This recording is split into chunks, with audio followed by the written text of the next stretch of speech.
જુલાઈ મહિનામાં માત્ર 30 દિવસની અંદર 2 વખત આવેલા ભયંકર ખાડીપુરે સુરત શહેરના અનેક વિસ્તારોમાં ભારે તબાહી મચાવી દીધી છે. અનેક સોસાયટીઓના રહીશોએ આજે સ્થાનિક નગર નિગમ અને જિલ્લા વહીવટીતંત્ર સામે ઉગ્ર વિરોધ નોંધાવ્યો. પૂર્વ ઝોન અને પશ્ચિમ ઝોનના અલગ અલગ વોર્ડના નાગરિકોએ રસ્તા પર આવીને ડ્રેનેજ સિસ્ટમની બેદરકારી, પમ્પિંગ સ્ટેશનોની નિષ્ફળતા અને સમયસર રાહત પહોંચાડવામાં આવી રહેલી ઢીલ સામે નારાજગી વ્યક્ત કરી. પ્રદર્શનકારીઓએ અધિકારીઓને અલ્ટિમેટમ આપ્યું કે જો ટૂંકા ગાળામાં સમસ્યાનો કાયમી ઉકેલ લાવવામાં નહીં આવે તો વ્યાપક આંદોલન શરૂ કરવામાં આવશે. સ્થાનિક રહેવાસીઓનું કહેવું છે કે દર વર્ષે પુનરાવર્તિત થતા પૂરની સમસ્યા માટે તંત્ર પાસે કોઈ લાંબા ગાળાની યોજના નથી. દર વખતે આશ્વાસન સાંભળીએ છીએ, પરંતુ વાસ્તવિકતા એ છે કે પાણીની નિકાસી વ્યવસ્થા જરૂરી છે, જર્જરિત છે. હવે અમે મૌન નહીં રહીએ, એમ એક સોસાયટીના આગેવાને જણાવ્યું હતું. તમારું નામ? સુમિત રબારી. સુમિતભાઈ, કઈ રીતની સમસ્યા? સુરત શહેરમાં અમે પરત પાટિયા એરિયામાં માધવબાગ વિસ્તારમાં રહીએ છીએ. દિલ્હીનું આંદોલનનું સ્થળ એટલે જંતર મંતર અને ખાડીપુરનું આંદોલનનું સ્થળ એટલે માધવબાગ સોસાયટી પરત પાટિયા. માધવબાગ સોસાયટી છેલ્લા 25 વર્ષથી પાણીથી હેરાન થઈ રહી છે.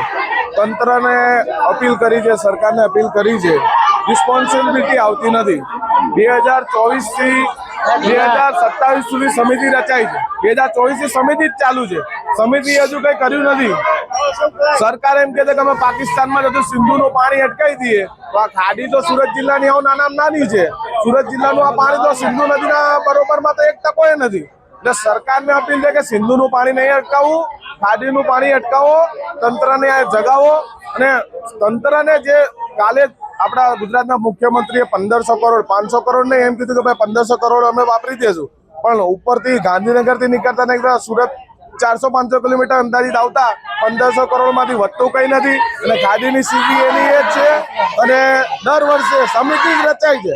તો સરકારને એક જ અપીલ છે, તમે દિલ્હીનું જંતર મંતર સ્થળ ના કરો. અમારે તો અહીંયા સરકાર, ગુજરાત સરકારે, અમારું દિલ્હીમાં ગુજરાત સરકાર જ બેઠી છે, મોદી સાહેબ બેઠા ગુજરાત સરકાર. તો અમારે એક જ અપીલ છે કે તમે ખાલી નિવારણ લાવો.